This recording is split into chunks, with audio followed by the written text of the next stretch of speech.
আমরা আজকে পড়বো মূলত রোমান্টিক পিরিয়ড আর ভিক্টোরিয়ান পিরিয়ড। এই জিনিসটা আমরা আজকে শেষ করব দুইটা আমাদের পিরিয়ড। তাহলে আমাদের রোমান্টিক পিরিয়ডের আমাদের টাইমলাইন কত, 1798 থেকে 1832 পর্যন্ত রোমান্টিক পিরিয়ডের টাইমলাইন। আমরা গতকাল যে নিও ক্লাসিক্যাল পিরিয়ড দেখছিলাম, এটার টাইমলাইনটা কত ছিল? নিও ক্লাসিক্যাল পিরিয়ডের টাইমলাইন কত ছিল আমরা একটু লিখে ফেলি। Very good. 1660 থেকে 1798 পর্যন্ত। তাহলে এই রোমান্টিক যুগের সবচেয়ে গুরুত্বপূর্ণ বৈশিষ্ট্য হলো সাবজেক্টিভিটি। এটা মানে কি? এটা কবিতার মধ্যে আমিত্বের ব্যবহার। আমরা রোমান্টিক যুগে, যেটাকে রোমান্টিক পিরিয়ড যেটাকে বলা হচ্ছে the golden age of lyrics. Lyrics মানে কি? লিরিক্স মানে গিয়ে যে আমরা গানের লিরিক বলি না, যেখানের মধ্যে বিভিন্ন ছন্দ নির্ভর লাইন আমরা এখানে দেখতে পাই, যে এইটা আমাদের golden age of the lyrics. এখন আমিত্ব কি, সাবজেক্টিভিটি কি? এই জিনিসটা যে আমার যে কবিতা, আমার যে সাহিত্য, এখানের মধ্যে মানুষজন পার্সোনাল ওপিনিয়ন, তার নিজের যে জাজমেন্ট, তার ফিলিংস, হ্যাঁ, তার পয়েন্ট অফ ভিউ, এই জিনিসগুলো নিয়ে লেখা শুরু করে। আর অবজেক্টিভ মানে কি? অবজেক্টিভ মানে যেটা ফ্যাক্ট বেসড। হ্যাঁ, আমরা পড়ছিলাম না, আমরা হাতির অন্ধের হাতি দর্শন, এটা পড়ছি না, যে 6জন অন্ধ মানুষকে হাত ধরে দেখতে যে এক অঙ্গ, হ্যাঁ, এভাবে কিরকম তুমি বর্ণনা করো। তাহলে একজন কি করে, যে কানে ধরে, সে বলে যে হ্যাঁ এটা তো এরকম কুলার মতো, যে সুর ধরে বলে যে এটা তো দড়ির মতো। তাহলে এই যে সে বলছে এটা কুলার মতো, এটা দড়ির মতো, তাহলে এটা কিন্তু ওর পার্সোনাল ওপিনিয়ন, সে ধরে যেটা ফিল করছে এটা সে বলছে। তাহলে এটা আমার সাবজেক্টিভিটি। আর অবজেক্টিভিটিটা কি? যেটা আমার ফ্যাক্ট, এটা পুরোটাতে একটা হাতি। তাহলে এইটা আমার অবজেক্টিভিটি। তাহলে আমার রোমান্টিক যুগে আমরা কি দেখতে পাই? রোমান্টিক যুগে আমরা দেখতে পাই যে লেখাজোকার মধ্যে মানুষজন তার ব্যক্তিগত যে চিন্তা ভাবনা, তার যে ফিলিংস, তার পয়েন্ট অফ ভিউ, এগুলো সে তুলে ধরছে। হ্যাঁ, তাহলে এটা কি বলা হচ্ছে? গোল্ডেন এজ অফ লিরিক অথবা এজ অফ রেভলিউশন বলা হচ্ছে। লিরিক মানে গীতি কবিতা, এবং এজ অফ রেভলিউশন বলা হয় এটাকে। তাহলে ইংরেজি সাহিত্যে রোমান্টিক যুগটা মূলত শুরু হয় 1798 সালে লিরিক্যাল ব্যালাডস প্রকাশের মাধ্যমে। হ্যাঁ, লিরিক্যাল ব্যালাডস, এটা একটা গ্রন্থ। এটা প্রকাশের মাধ্যমে মূলত কি আমাদের রোমান্টিক যুগের সূচনা হয়।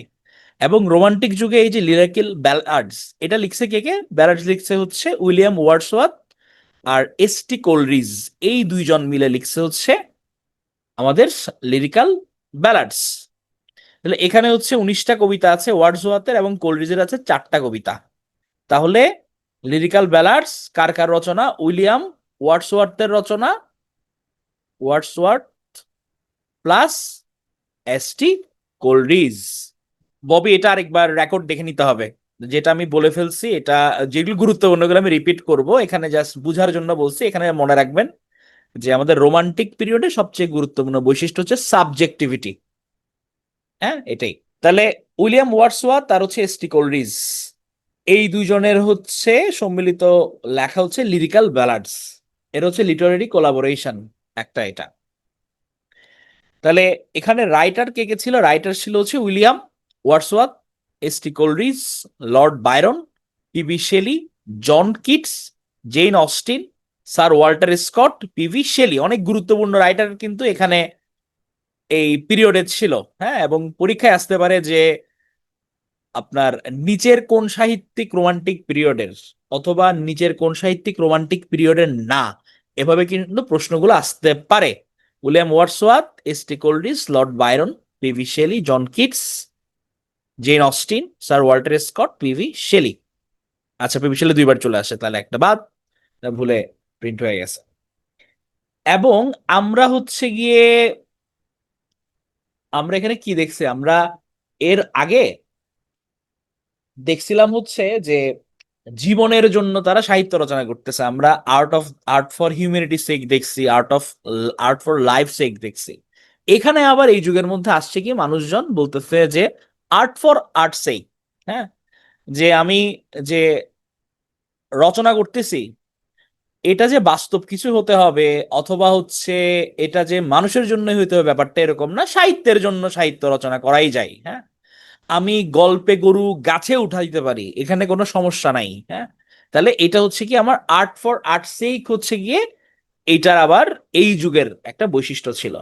তাহলে রোমান্টিক যুগের সবচেয়ে গুরুত্বপূর্ণ বৈশিষ্ট্য কি কি, যে সাবজেক্টিভিটি, কবিতায় আমির ব্যবহার, হাই ইমাজিনেশন, মানুষজনের অনেক কল্পনা শক্তি আমরা এখানে দেখতে পাবো, লাভ ফর নেচার, তারা প্রকৃতির উপর প্রেমে পড়ে গেছে, বিউটি অ্যান্ড কমন পিপল, এদেরকে নিয়ে হচ্ছে সাহিত্য রচনা হতে লাগলো।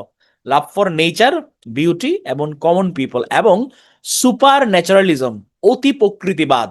আমরা এখানে দেখলাম যে অনেকগুলো কাল্পনিক জিনিসপত্র নিয়ে মানুষজন হচ্ছে লেখাজোখা করা শুরু করছে। তাহলে subjectivity, high imagination, love for nature, beauty and common people, আর সুপার ন্যাচারালিজম, এগুলো হচ্ছে রোমান্টিক এজের গুরুত্বপূর্ণ কিছু বৈশিষ্ট্য ছিল। তাহলে রোমান্টিসিজম এটা শুরু হয়েছে কিন্তু হচ্ছে গিয়ে আমাদের এই লিরিক্যাল ব্যালাডস প্রকাশের মাধ্যমে। হ্যাঁ, এবং ওয়ার্ডসওয়ার্থ এবং কোলরিজ মূলত এখানে দেখালেন যে শুধুমাত্র যে রাজা রাজদরবার, হ্যাঁ, রাজকীয় পরিবেশ অথবা উচ্চ শ্রেণীর মানুষজন, এদেরকে নিয়ে শুধু সাহিত্য রচনা করা যায় না। সাহিত্য হচ্ছে কি আমি প্রকৃতি এবং তার সৌন্দর্য, কমন যে পিপল, এদেরকে নিয়েও লেখা যায়, এটা তারা দেখাইছিল। তো আমরা এখানে হচ্ছে গিয়ে দেখি যে কিছু পয়েটকে লেক পয়েট বলা হয়, তারা হচ্ছে ইংল্যান্ডের এরকম লেক নামে একটা জায়গায় তারা একসাথে জন্মগ্রহণ করছিল। একসাথে জন্মগ্রহণ না, মানে বিভিন্ন সময় ওখানে জন্মগ্রহণ করছিল, একই জায়গার বাসিন্দা। এই কারণে এই তিনজনকে একসাথে বলা হয় দ্য লেক পয়েটস।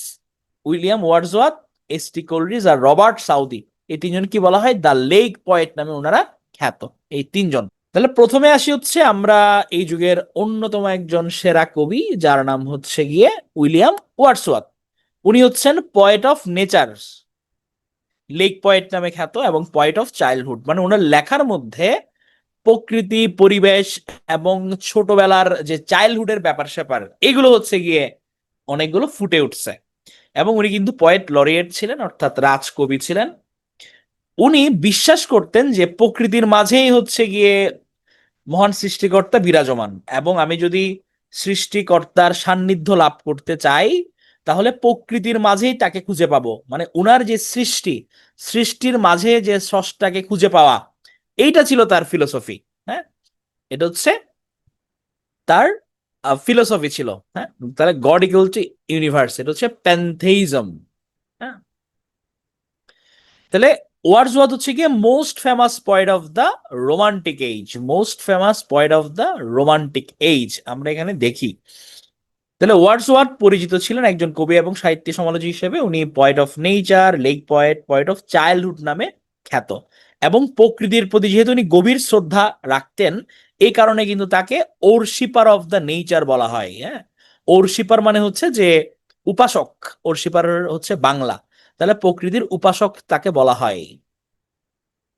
তাহলে এই কিন্তু আমি এগুলো মনে রাখবো, হ্যাঁ, কাকে পরীক্ষা আসতে পারে যে পয়েট অফ নেচার কাকে বলা হয়েছে অথবা পয়েট অফ চাইল্ডহুড কাকে বলা হতো, এভাবে প্রশ্নগুলো আসতে পারে।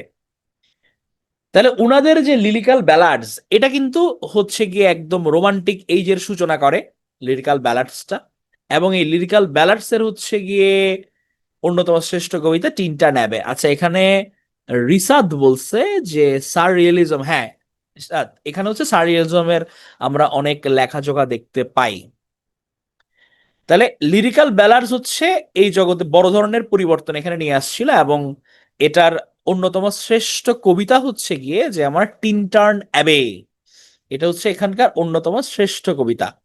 এবং উনি হচ্ছে ফরাসি বিপ্লব দ্বারা অনুপ্রাণিত হয়েছিলেন, ফ্রেঞ্চ রেভলিউশন। হ্যাঁ, আমরা এটাই কি বলছি, এইজ অফ রেভলিউশন বলছি। হ্যাঁ, তাহলে ফরাসি বিপ্লব দ্বারা উনি অনুপ্রাণিত হয়েছিল। এবং উইলিয়াম ওয়ার্ডসওয়ার্থ ইংল্যান্ডের রাজকবি বা পয়েট লরিয়েট হিসেবে উনি নিযুক্ত হয়েছিলেন। সেখানে একজন প্রশ্ন করেছে ব্যালাডস কি। আচ্ছা, ব্যালাড মানে হচ্ছে গিয়ে এটা একটা ছোট স্টোরি টাইপের, যেটা মানে স্টোরি বাট এটা পদ্য আকারে লেখা হয়। এবং এটা একটু ন্যারেটিভ টাইপের, মানে একটু বড় টাইপের হয়, এখানে রিদমিক কিছু স্ট্রাকচার থাকে। যেমন আমরা হচ্ছে ব্যালাডস এর মধ্যে আমরা এস.টি. কলিজের সামনে একটা দেখবো, rime of the ancient mariner, এইটা হচ্ছে গিয়ে একটা ব্যালাড ছিল, মানে এটা হচ্ছে গাথা টাইপের। হ্যাঁ, যে মোস্টলি এটা গেয়ে গেয়ে শোনানো হয়, এবং এটা দেখা যায় কি হচ্ছে অনেক আগে থেকে হয়তো চলে আসতেছে এই কল্প কাহিনীগুলা, এবং এগুলো হচ্ছে স্টোরির উপর বেস করে, হ্যাঁ, আইদার রোমান্টিক স্টোরি অথবা অ্যাডভেঞ্চার মূলক স্টোরি, এগুলোর উপর বেস করে এগুলো লেখা হয়। একই জিনিস মাহি, একই জিনিস। হ্যাঁ, এটা হচ্ছে শর্ট নেরেটিভ পয়েম, গীতি কবিতা। Very good. বাংলা হচ্ছে গীতি কবিতা, শর্ট নেরেটিভ পয়েম। না প্রিন্স মামুন, এটা তো মামুন মার্কা কথাবার্তা হইলো, ছাপড়ি মার্কা, বুঝতে হবে। না বুঝতে, না বুঝলে হবে না, না বুঝে উতরানো যাবে না, বুঝে যাবে যেটা বোঝা যাবে না সেটা বুঝে নিতে হবে। গীতি কবিতা, হ্যাঁ, ব্যালার্স হচ্ছে গীতি কবিতা। হ্যাঁ, ময়মনসিংহ গীতিকা, গুড। রিসাদ ভালো উদাহরণ দিচ্ছে, সে গীতি কবিতা। ছাপরি কি না, ছাপরিও এটা আসলে প্রকৃত ওয়ার্ড না, এটা মনে হয় একটা আমাদের প্রচলিত শব্দ। এটার আসলে ব্যাখ্যাটা প্রপারলি কি দেওয়া যায়, বিভিন্ন জন বিভিন্ন ক্ষেত্রে একটা নেগেটিভ ওয়ার্ড যেটা বলা হয় এই। আচ্ছা, না ওদের সেক্টরে আবার হচ্ছে ওরা উন্নত করে গেছে, ওদেরকে আবার ইয়ে করলে হবে না। আচ্ছা, তাহলে এখানের মধ্যে হচ্ছে যে আমার ওনার একটা বিখ্যাত লাইন আছে। হ্যাঁ, আচ্ছা, ছাপড়ি থেকে আমরা বের হয়ে আসি, বাজে মানে ছাপড়ি ওভাবে প্রচলিত অর্থে এটা ধরা হয় আর কি, এটা। হ্যাঁ, ডেইলি এক্সামে। আচ্ছা হ্যাঁ, ওটা লিটারি টার্মস থেকে আসছে। আচ্ছা আমি দেখি, আমি হচ্ছে পরশুদিন লিটারি টার্মসের কিছু ইম্পর্টেন্ট জিনিসপত্র আমি তাও একটু দেখাই দিব, যদিও এটা সিলেবাসে নাই। তাহলে আমরা ক্লাসের সঙ্গে থাকবো, অবাঞ্ছিত কমেন্ট করব না। আমি চাই না যে হচ্ছে আহ বাক অধিকার কেড়ে নিতে আর কি।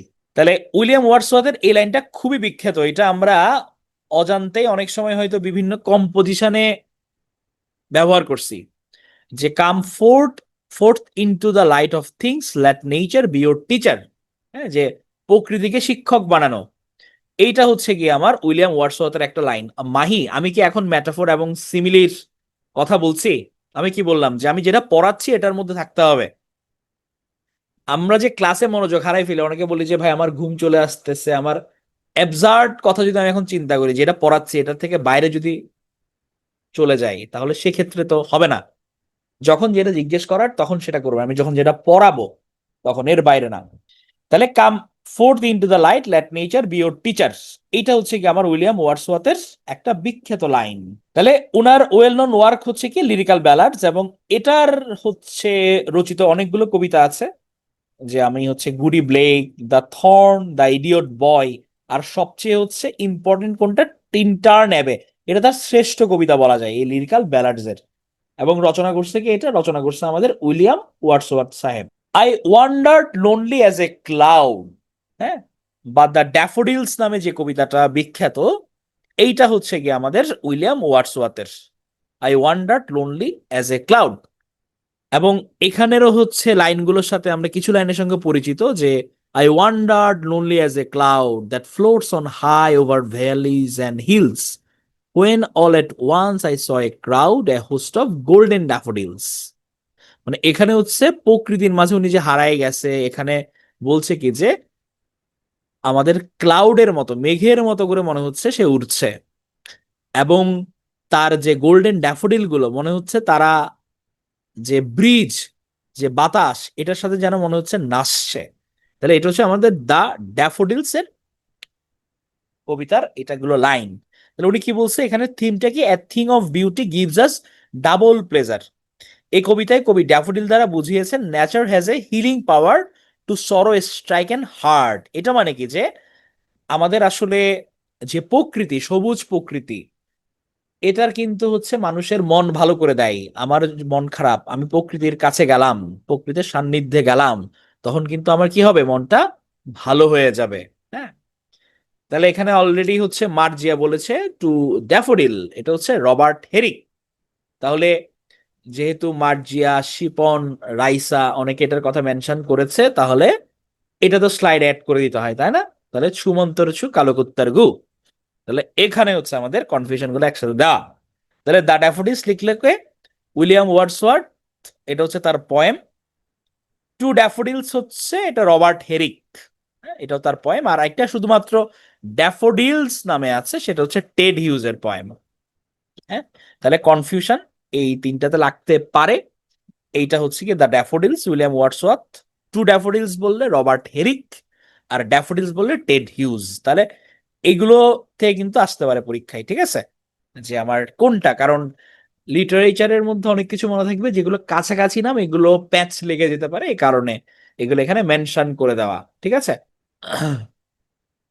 আর মাহি, আমি হচ্ছে এটা লিটারি টার্মস এর ক্লাসে একদম ক্লিয়ার করে দিব, ঠিক আছে, কারণ এটা সময় নিয়ে যদি না বলি তাহলে ক্লিয়ার হবে না।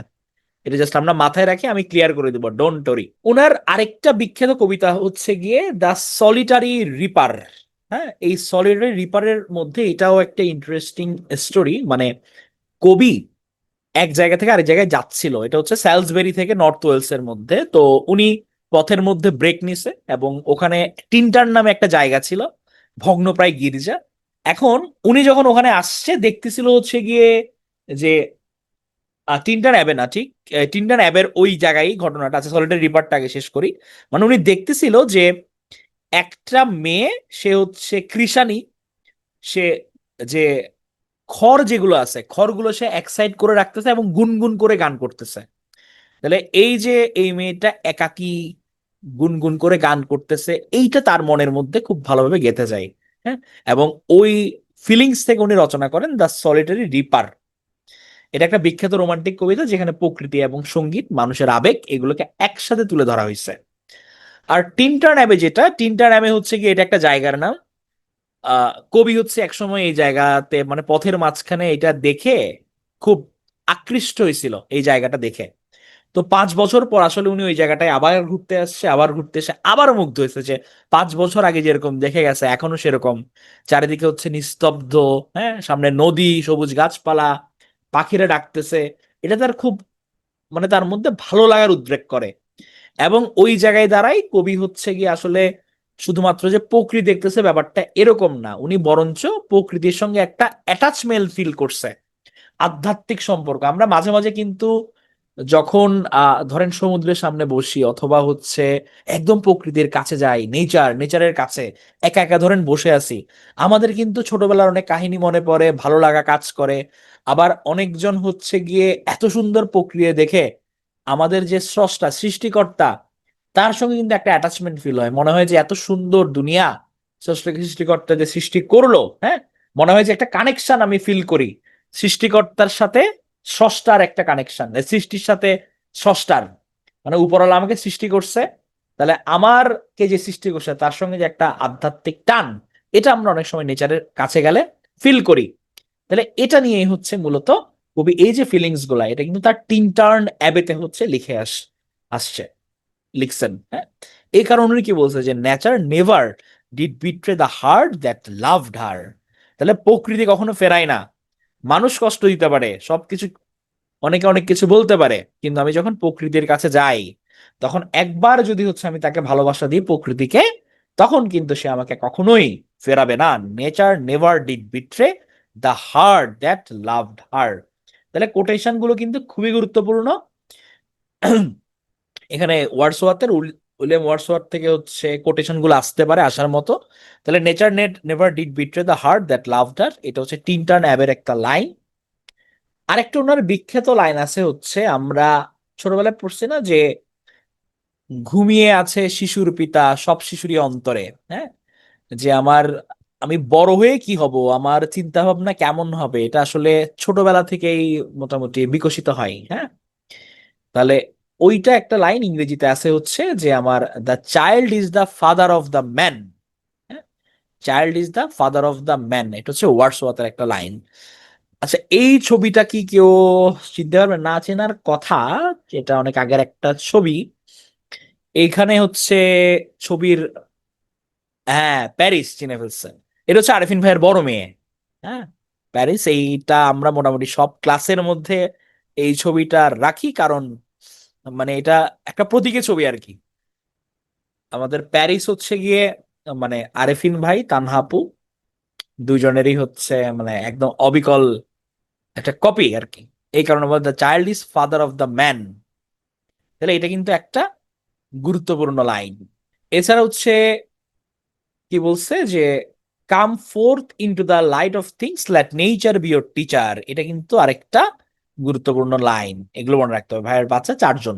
এছাড়া উনি হচ্ছে আরেকটি ইম্পর্টেন্ট কথা বলছে, আরেকটি ইম্পর্টেন্ট বলতে হচ্ছে উনি আসলে কবিদের পক্ষে কঠিন লেভেলের কথা বলছে, যে কবিতাকে কতটুকু মহিমান্বিত করা যায় এটা উনি করছেন। উনি বলছেন কি যে poetry is the spontaneous overflow of powerful feelings, it takes its origin from emotion recollected in tranquility.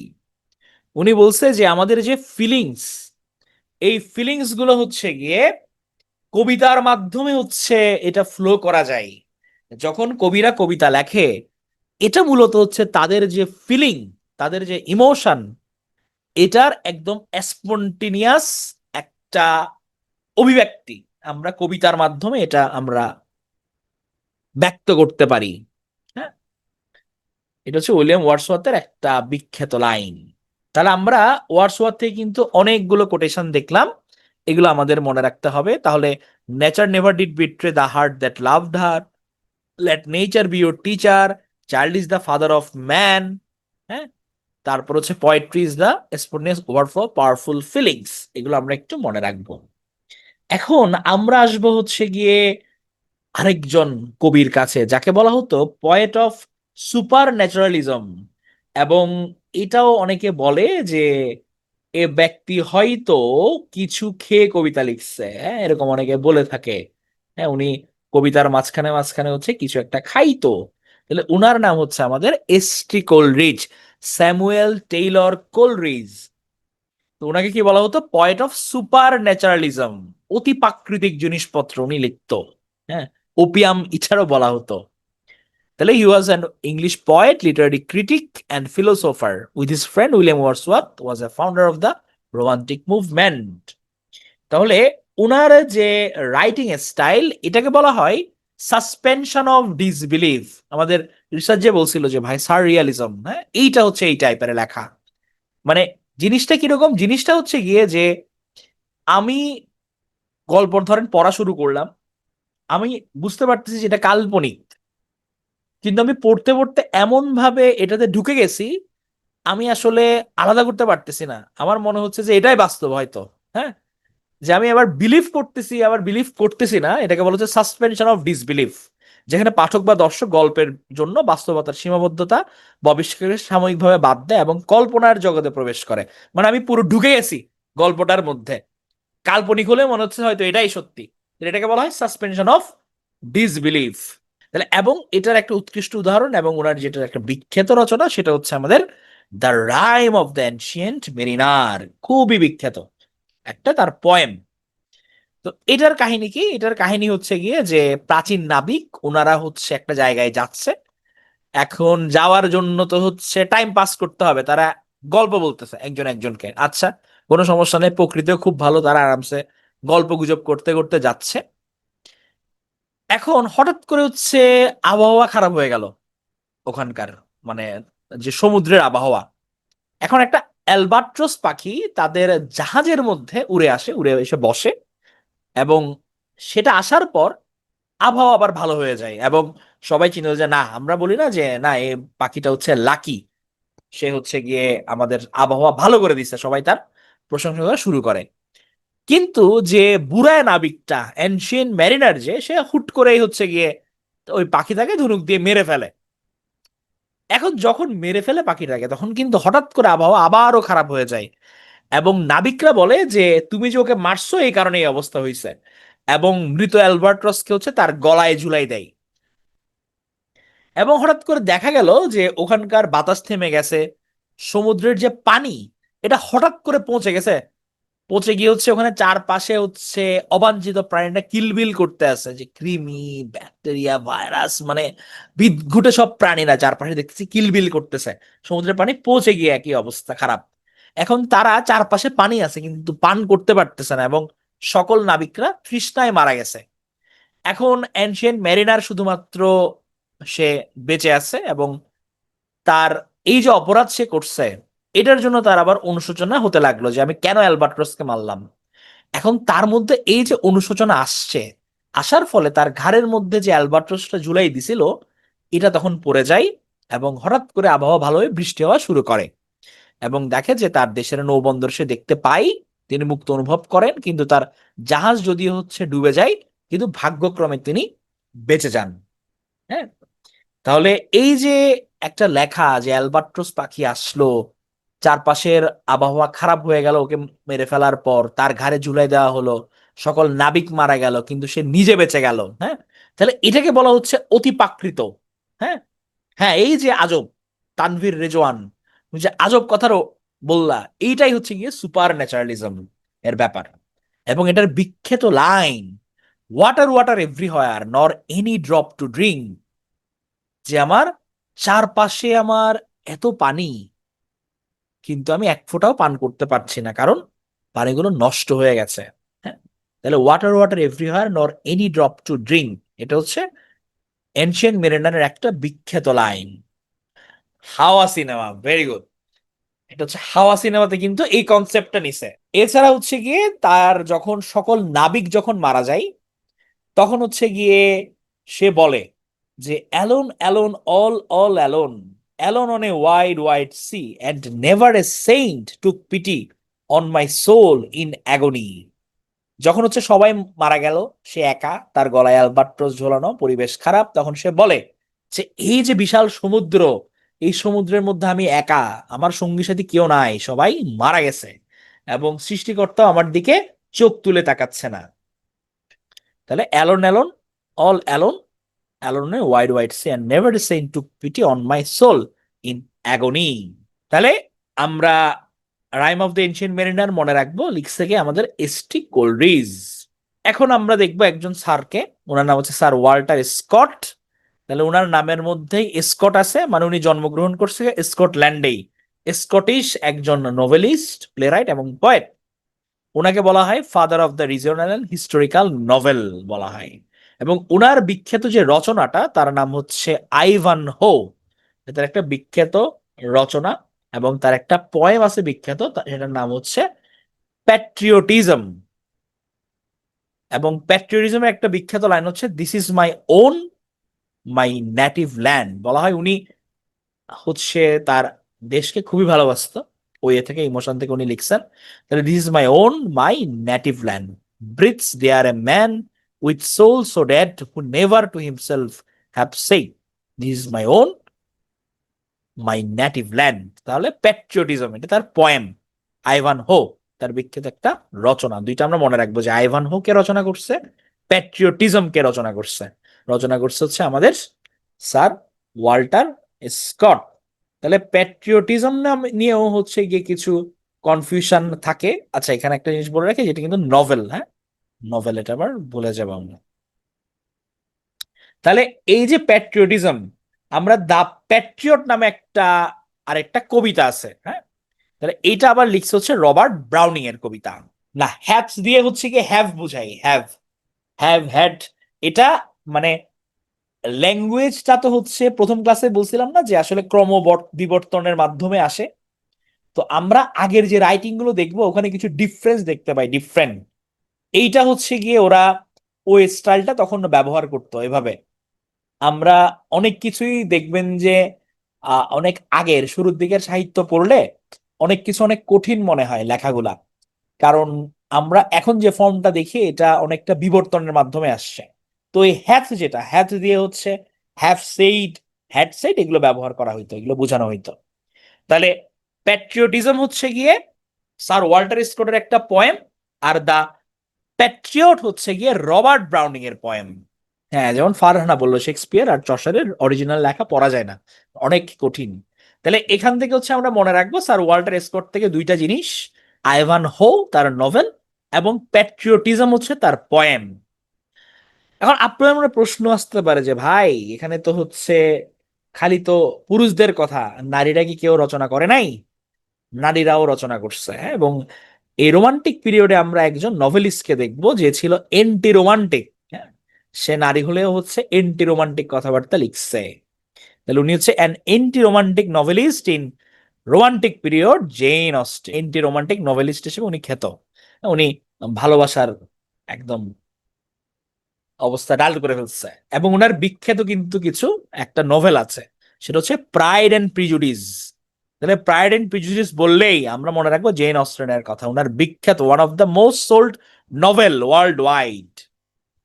না, উনি মেয়ে। হ্যাঁ, প্রাইড এন্ড প্রিজুডিস। তাহলে এইটা মূলত হচ্ছে গিয়ে এটা ব্যানেট পরিবারকে নিয়ে লেখা, ব্যানেট পরিবারের 5 কন্যা তাদের উপযুক্ত পাত্র খোঁজার কাহিনী নিয়ে রচিত। এটা মূলত যেটা হয়েছে যে মেয়েদের জন্য অনেক সময় যে উপযুক্ত ছেলে, উপযুক্ত পাত্র যে খুঁজে বের করার যে একটা যে সামাজিক চাপ থাকে, এটাকে কেন্দ্র করে হচ্ছে গিয়ে লেখা হয়। যদি উনি অ্যান্টি রোমান্টিক নভেলিস্ট বলা হয়েছে, তবু কিন্তু এটাকে আবার রোমান্টিক উপন্যাস বলা হয়। ইংরেজি সাহিত্যের অন্যতম শ্রেষ্ঠ রোমান্টিক উপন্যাস হিসেবে এটা বিবেচিত হয়। হ্যাঁ, বড়লোক ছেলে খুঁজছেন। হ্যাঁ, হ্যাঁ। তাহলে এটা হচ্ছে গিয়ে এই বেনেট পরিবারের কাহিনী। তাহলে এলিজাবেথ বেনেট এবং মিস্টার ডর্সির প্রেম কাহিনী উপন্যাসের হচ্ছে মূল কেন্দ্র। হ্যাঁ, এটা নিয়ে হচ্ছে এই কাহিনীটা আবর্তিত হয়। প্রথমে ডার্সির অহংকার থাকে, এলিজাবেথ কুসংস্কার ছন্ন থাকে, তাদের মধ্যে ভুল বোঝাবুঝি হয়, কিন্তু তারা বুঝতে পারে হচ্ছে গিয়ে যে না, তারা একে অপরকে ভালোবাসে এবং তাদের প্রতি প্রেম জাগ্রত হয়। এবং তাদের যেটা প্রবলেম হয় যে ডার্সি আসলে হচ্ছে একটু সোশ্যালি উপরের অবস্থানে ছিল, একটু বড়লোক পরিবারের, সে একটা অহংকার। আবার হচ্ছে গিয়ে এলিজাবেথ হচ্ছে আবার চিন্তা করে যে না, ডার্সি যেহেতু উপরের শ্রেণীর মানুষজন, তাহলে সেক্ষেত্রে সে অহংকারী। হ্যাঁ, এবং এই যে তাদের চরিত্রগত যে পার্থক্যটা, তাদের যে মানসিক অবস্থাটা, এটা কিভাবে তাদের রিলেশনে ইম্প্যাক্ট ফেলে এবং পরবর্তীতে এটার পরিবর্তনের মাধ্যমে কিভাবে তাদের যে ইমোশনটাকে প্রভাবিত করে এবং হ্যাপি এন্ডিং হয়। হ্যাঁ, তাহলে এটা হচ্ছে গিয়ে এটার কাহিনী। তাহলে এলিজাবেথ ব্যানেট মিস্টার ডার্সির প্রেম কাহিনী নিয়েই মূলত এইটা গড়ে উঠছে প্রাইড এন্ড প্রিজুডিস। এখন আমরা দেখব আমাদের জর্জ গর্ডন বায়রনকে, লর্ড বায়রন নামে যিনি প্রখ্যাত, লর্ড বায়রন। তাহলে হচ্ছে আমরা যে নষ্ট নিয়ে কি মনে রাখবো, প্রাইড এন্ড প্রিজুডিসটা মনে রাখবো। তাহলে আমাদের লর্ড বায়রনের হচ্ছে গিয়ে একটা বিখ্যাত রচনা আছে, যেটা পয়েম তার, সেটা হচ্ছে কি ডন জুয়ান। ডন জুয়ান এখানের মধ্যে যেটা, যে এই ডন জুয়ান, তার হচ্ছে স্পেনে জন্ম, তার বাবা হচ্ছে একজন সম্ভ্রান্ত ব্যক্তি, তার মা হচ্ছে গিয়ে তাকে অনেক কষ্টে লালন পালন করছে, কারণ বাবা আবার একটু লুজ ক্যারেক্টার ছিল। হ্যাঁ, তো যাই হোক, তার হচ্ছে গিয়ে বাবা তার জন্মের আগেই মারা যায়, এবং জুয়ানকে কিন্তু তার মা ডন জুয়ানকে সে শিক্ষিত করে। হ্যাঁ, তো যেটা গ্যাঞ্জাম হয় যে জুয়ানের বয়স যখন হচ্ছে 16 বছর, তখন তার মায়ের বান্ধবী হচ্ছে ডন জুলিয়া তার প্রেমে পড়ে যায়। হ্যাঁ, মায়ের বান্ধবী তার প্রেমে পড়ছে। তো একদিন হচ্ছে গিয়ে তারা গ্রীষ্মের এক সন্ধ্যায় তাদের নিজেদের ভালোবাসার কথা তারা একে অপরকে জানাই। কিন্তু যেটা গ্যাঞ্জাম হয়ে যায়, এই যে তার মায়ের বান্ধবী জুলিয়া, জুলিয়া আবার হচ্ছে গিয়ে জুলিয়ার স্বামী ডন আলফান্সো এটা আবার বুঝতে পারে যে না, তার স্ত্রীকে সে সন্দেহ করে। এবং একদিন রাতে হচ্ছে সে দেখতে পাই যে পুরুষের এক পাটি জুতা, এবং সেই জায়গায় হচ্ছে গিয়ে ডন জুয়ান মূলত লুকাই ছিল বিছানার নিচে। পরে তাদের মধ্যে ধস্তাধস্তি হয়, দুইজন আহত হয়, পরে পালাই যায়। পরে তার মা চিন্তা করে যে না, আমার ছেলে যেহেতু নষ্ট হয়ে যাচ্ছে, তারে আমি বাইরে পাঠাই দিব। হ্যাঁ, এবং ডন আলফোন্সো হচ্ছে গিয়ে তাদের সম্পর্কে ইতিনার উদ্যোগ নেয় এবং জুয়ানকে হচ্ছে পাঠাই দেওয়া হয়। এটা নিয়ে হচ্ছে কাহিনী ডন জুয়ানের। যাকে এখানে কাহিনী অত মনে রাখতে হবে না, এখানে মনে রাখবো হচ্ছে আমরা ডন জুয়ান। এটা লিখছে হচ্ছে আমাদের Lord Byron, satirical and epic poem.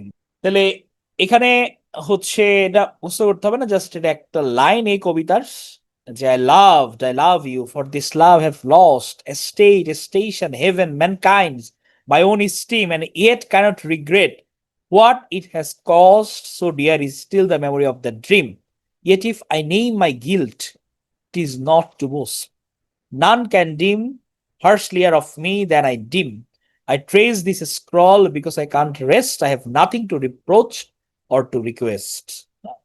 যে আমি তোমার জন্য সব কিছু উৎসর্গ করে দিচ্ছি, হ্যাঁ, তবুও কিভাবে আমি তোমার হচ্ছে মন জুগাবো। হ্যাঁ, আমার মানে যেটা ভুল সেটা হচ্ছে প্রয়োজন, তুমি আমাকে ক্ষমা করে দাও, আমার কিছু করার নাই, আমি সব কিছুই তোমার কাছে সমর্পণ করে দিছি। হচ্ছে ডন জুয়ানের একটা লাইন। তো ডন জুয়ান কিন্তু হচ্ছে গিয়ে না না না, এটা মেমোরাইজ করতে হবে না, সবগুলোকে মেমোরাইজের প্যারা নিতে হবে, মাঝে মাঝে সাহিত্যের একটু মজা নিতে হবে না, তারা যে এত কষ্ট করে লিখছে এটা মজা করে। তো এই আমাদের লর্ড বায়রন কিন্তু হচ্ছে প্লে বয় ছিল। হ্যাঁ, প্লে বয় পয়েটও তাকে বলা হয়। তো তার লেখার মধ্যে এটা দেখা যায় এবং প্রচন্ড সুন্দর ছিল, ওই সময় কিন্তু মেয়েদের ক্রাশ সে। আমরা এখন দেখবো হচ্ছে পিবি শেলিকে, পার্সি বিসি শেলি। উনি হচ্ছে finest lyric poet in English, finest lyric poet in English? PV Shelley. হ্যাঁ, ওনাকে প্লে বয় নামে হচ্ছে ডাকা হইতো। তো এই পিভি শেলির ওনার হচ্ছে বিখ্যাত কাব্য হচ্ছে অ্যাডোনেইস।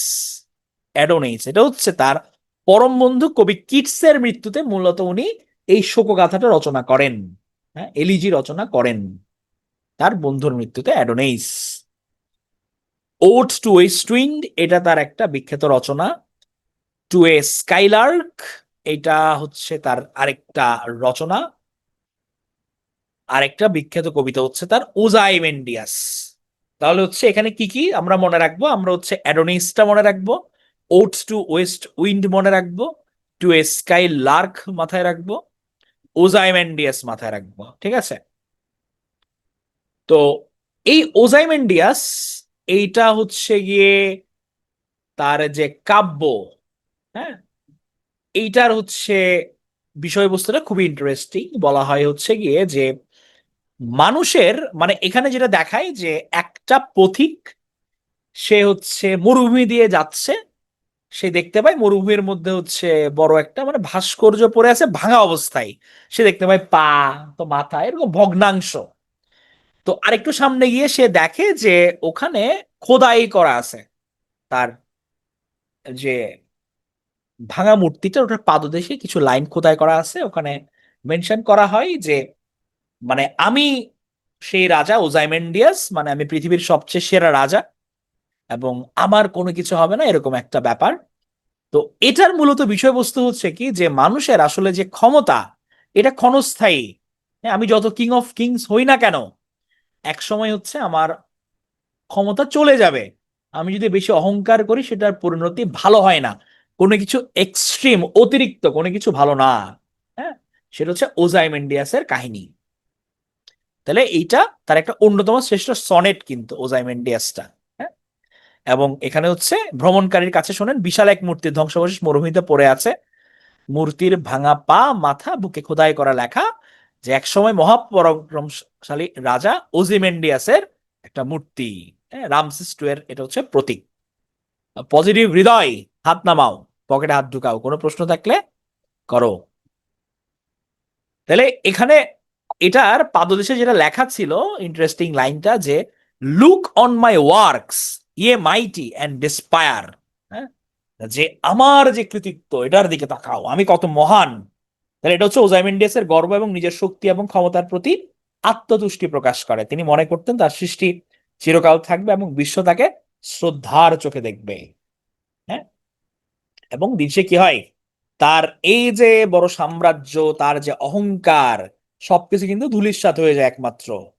হ্যাঁ, এটা দেখাই যে সময়ের সঙ্গে সঙ্গে সমস্ত শক্তি সম্পদ এবং সৃষ্টির বিলুপ্তি ঘটে। কবিতায় কবি প্রকৃতি এবং সময়ের শক্তি যে মানুষের ক্ষমতা এবং গৌরবকে সম্পূর্ণরূপে ম্লান করে দেয়। উইথ টাইম আমরা যে ম্লান হয়ে যাই।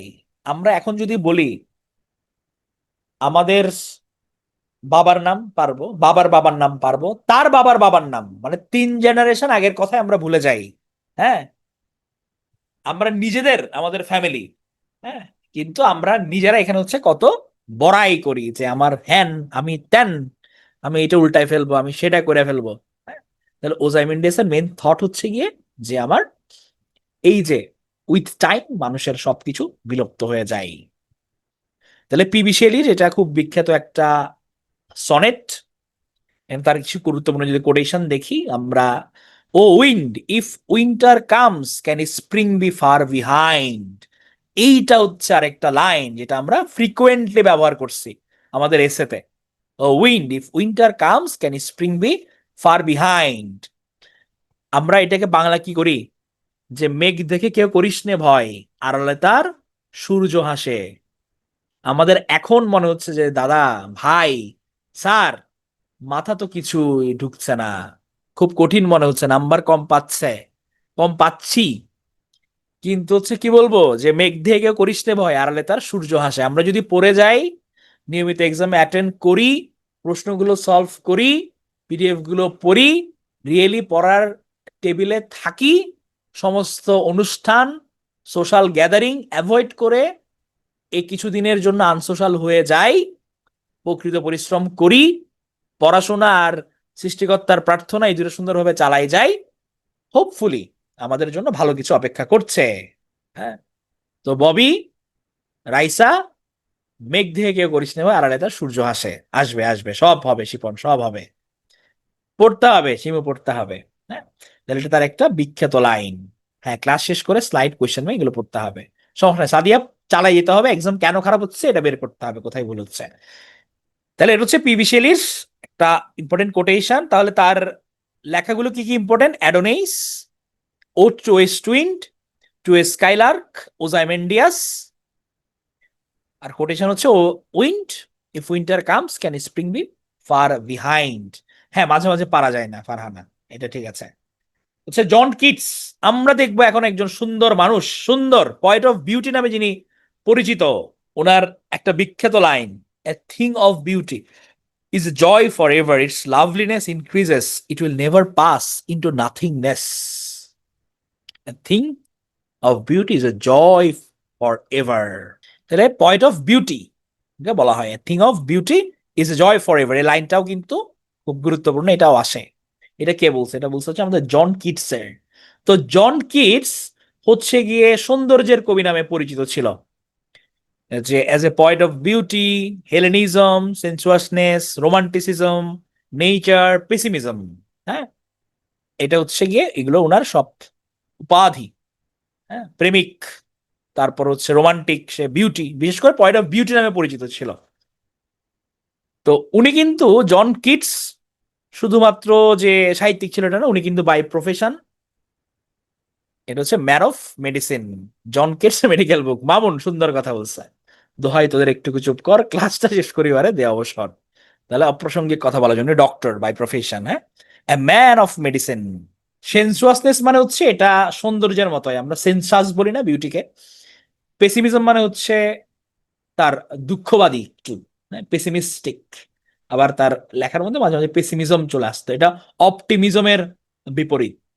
তো জন কিটসের হচ্ছে বিখ্যাত রচনা হচ্ছে ode to a nightingale, ode to autumn. এই দুইটা আমরা মনে রাখি একটু। এবং উনি কি বলছে? Thing of beauty is a joy for ever, its loveliness increase, it will never pass into nothingness. মানে যেটা সুন্দর এটা থেকে সবসময় কি জয় পাওয়া যায়, আনন্দ পাওয়া যায়। আমরা এতটুক পর্যন্ত বোঝা যাচ্ছে, ক্লাস বুঝতে পারছি এতটুক পর্যন্ত, অল রাইট। এটা কিন্তু বেশি পড়া নাই, জাস্ট হচ্ছে লেখকদের এগেইনস্টে কয়েকটা নাম, এগুলো একটু মনে রাখতে হবে। আচ্ছা, বোঝা যাচ্ছে? যদি বোঝা যায় তাহলে একটা রিক্যাপ করে আসি, ঠিক আছে? এবং রিক্যাপটা আমাদের অ্যাজ ইউজুয়াল প্রশ্নে প্রশ্নে হবে।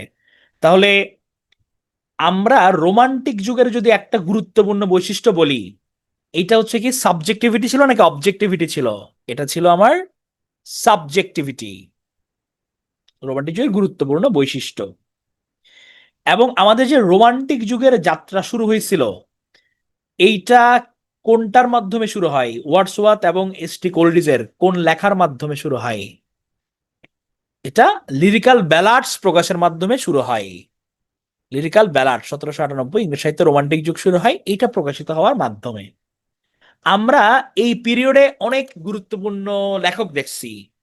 এখন আপনার কাছে প্রশ্ন আমার, আমি এবিসিডি করে বলবো যে নিচের কোনজন রোমান্টিক পিরিয়ডের রাইটার নন? William Wordsworth, PB Shelley, Christopher Marlowe, Sir Walter Scott. তাহলে ক্রিস্টোফার মার্লো না। তাহলে মার্লো কোন এইজের, কোন পিরিয়ডের?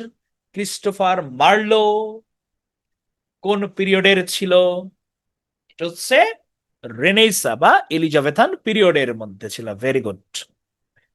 তাহলে এটা হচ্ছে আমার সব writer: S T. Coleridge, William Wordsworth, Lord Byron, P B Shelley, John Keats. আমাদের পয়েট অফ নেচার নামে কে খ্যাতিমান ছিল এদের মধ্যে? পয়েট অফ নেচার কে ছিল? পয়েট অফ নেচার এটা হচ্ছে উইলিয়াম ওয়ার্ডসওয়ার্থ। এবং উইলিয়াম ওয়ার্ডসওয়ার্থের লিরিক্যাল ব্যালাডস যে ওনারা রচনা করছেন, ওনার যদি আমি একটা শ্রেষ্ঠ কবিতা বলতে বলি, কোনটাকে বলবেন? টিনটার নেবে। টিনটার নেবে তার একটা অন্যতম শ্রেষ্ঠ কবিতা। এটা ছাড়া উনি হচ্ছে আরেকটা কবিতা লিখছেন যেটা টু ড্যাফোডিলস এর সঙ্গে মিল আছে, রবার্ট হেরিকের। ওটার নাম কি ছিল?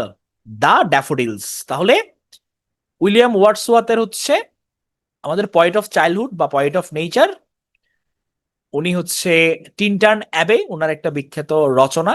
এটা ছাড়া উনি রচনা করছে কি দ্য ড্যাফোডিলস অথবা I wandered lonely as a cloud. তাহলে এখানে একজন বললো লেক পয়েট, ভাই উনি, তাহলে উনি যদি লেক পয়েট হয়, একজন হচ্ছে উইলিয়াম ওয়ার্ডসওয়ার্থ, আর দুইজন আছে, কোন দুইজন lake poet? S T Coleridge একজন, আর রবার্ট সাউদি। Very good. তাহলে তিনজন আমার lake poet, William Wordsworth, S T Coleridge আর রবার্ট সাউদি। সলিটারি রিপার, এটা কার রচনা? সলিটারি রিপার, এটাও ওয়ার্ডসওয়ার্থের একটা রচনা। আমাদের পয়েট অফ সুপার ন্যাচারালিজম, যিনি রচনা করছেন the ancient mariner, the rime of the ancient mariner, কে? S T Coleridge. Water water everywhere nor any drop to drink, এটা কোথাকার লাইন? এটা the rime of the ancient mariner line. তাহলে water water everywhere nor any drop to drink. Ivanhoe, এটা রচয়িতাকে? Ivanhoe Sir Walter Scott. তাহলে Ivanhoe কি একটা কি ধরনের লিটারারি পিস? এটা কি পয়েম, এটা কি নভেল নাকি প্লে? এটা একটা নভেল। আর উনার হচ্ছে বিখ্যাত পয়েমের নাম কি? পয়েম কোনটা ছিল তার? প্যাট্রিয়টিজম। তাহলে প্যাট্রিয়টিজম যদি হচ্ছে ওয়াল্টার স্কটের পয়েম হয়ে থাকে, দ্য প্যাট্রিয়ট এটা কার পয়েম? দ্য প্যাট্রিয়ট হচ্ছে রবার্ট ব্রাউনিং এর পয়েম। হচ্ছে রবার্ট ব্রাউনিং এর পয়েম হচ্ছে the patriot. Mister Darcy, Elizabeth Bennet, ওনারা কোন নোভেলের character? Pride and prejudice. Pamphlet মানে হচ্ছে পুস্তিকা, ছোট প্যামফ্লেট পুস্তিকা, এটা হচ্ছে প্রাইড এন্ড প্রিজুডিসের। Very good. তাহলে প্রাইড এন্ড প্রিজুডিস এটা রচনা করছে কে? Zain Austin. আমাদের ডন জুয়ান রচনা করছে কে? ডন জুয়ান রচনা করছে কে? সে লর্ড বায়রন। এবং আমাদের ইংরেজি সাহিত্যে একজন রেবেল পয়েট আছে, রেবেল পয়েট, রেবেল পয়েট নামে কে খ্যাত ছিল? রেবেল পয়েট, এটা যদিও আমি বলি নাই আলাদা করে, একটা এক্সট্রা প্রশ্ন, কিন্তু এটা হচ্ছে বায়রন। হ্যাঁ, লর্ড বায়রনকে কিন্তু রেবেল পয়েট নামে ডাকা হইতো, কারণ সে সমাজের যত প্রচলিত ধ্যান ধারণা সবগুলো সে ভাঙছে, সে রেবেল পয়েন্ট বলা হইতো তারে, রেবেল পয়েন্ট।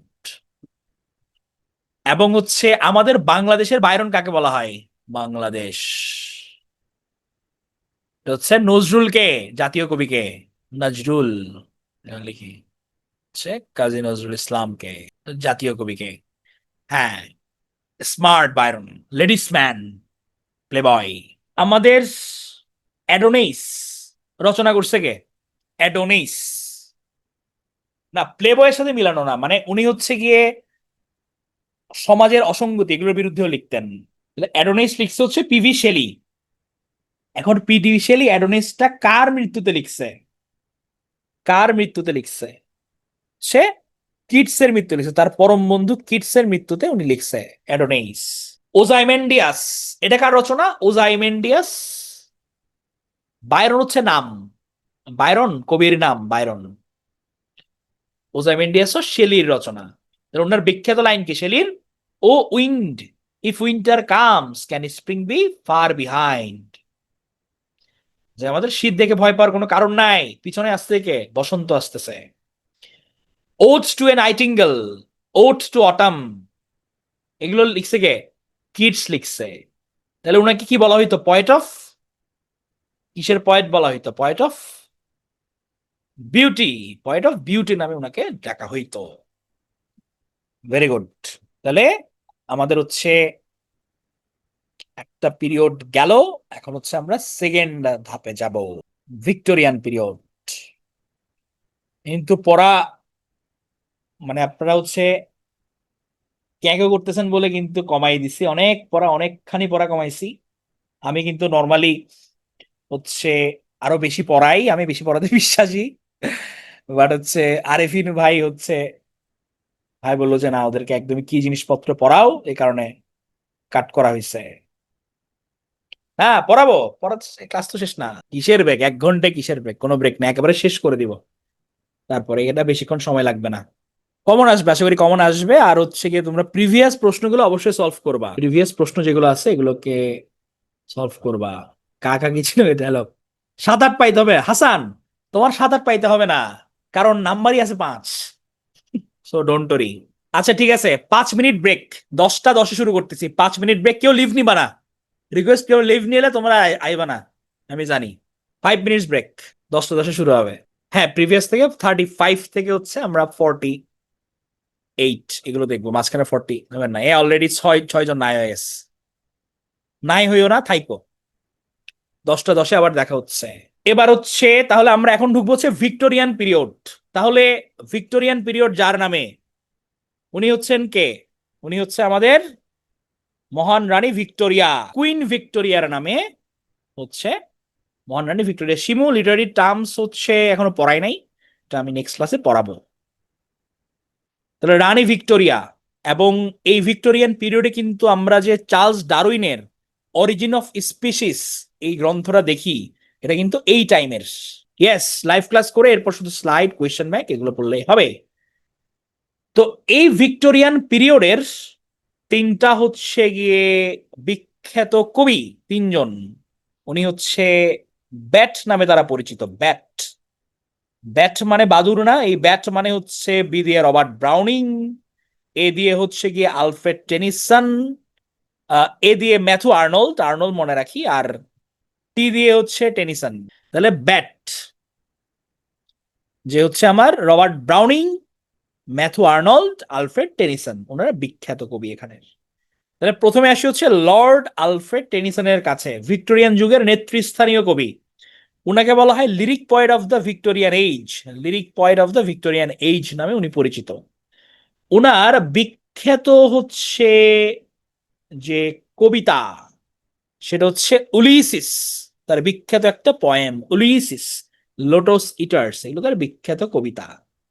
তাহলে ইউলিসিস, উনি হচ্ছে গিয়ে রাজা ছিল, হ্যাঁ।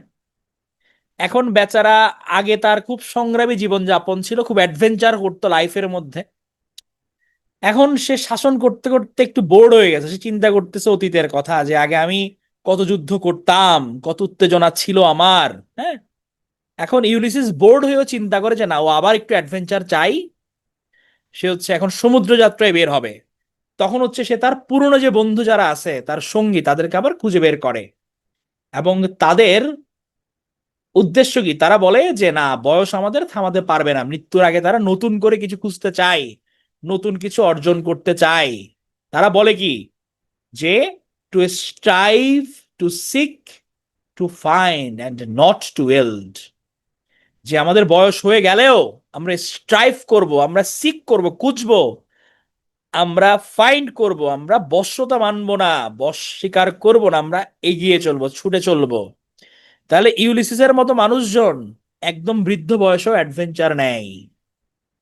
কিন্তু আমরা কি করি, আমরা বলি যে ভাই লিটারেচার বাদ দিতে চাই, ভাই আমার তো সময় নাই, ভাই কি করব ভাই, পরীক্ষা কেন এত কষ্ট, জীবন কেন এত বেদনার। হ্যাঁ, তাহলে উলিসিসের মতো হচ্ছে আমাদের ছুটে চলতে হবে, বলতে হবে যে আমরা থামবো না, আমরা সব খেয়ে ফেলবো, পড়াশোনা পূর্ণ সময় দিব, আমাদের ক্যাডার হতে হবে, জরিনাকে বিয়ে করতে হবে। হ্যাঁ, উনি তো মুখস্থ করতো না, যুদ্ধ সহজ ছিল, হায় হায়। তাহলে হচ্ছে উলিসিস হচ্ছে কার পয়েম? পয়েম হচ্ছে আমাদের লর্ড আলফ্রেড টেনিসনের পয়েম। উলিসিস নামে হচ্ছে একটা নভেল আছে, এই নভেলটা হচ্ছে জেমস জয়েসের। তাহলে পরীক্ষায় যদি আসে নভেল কে লিখছে, এটা জেমস জয়েস লিখছে। আর আমার পয়েম যদি কে আসে, তাহলে সে লিখছে হচ্ছে কি আমাদের লর্ড আলফ্রেড টেনিসন। উনার হচ্ছে আরেকটা ইউলিসিসের, লর্ড আলফ্রেড টেনিসনের একটা বিখ্যাত লাইন হচ্ছে লোটস ইটার্স।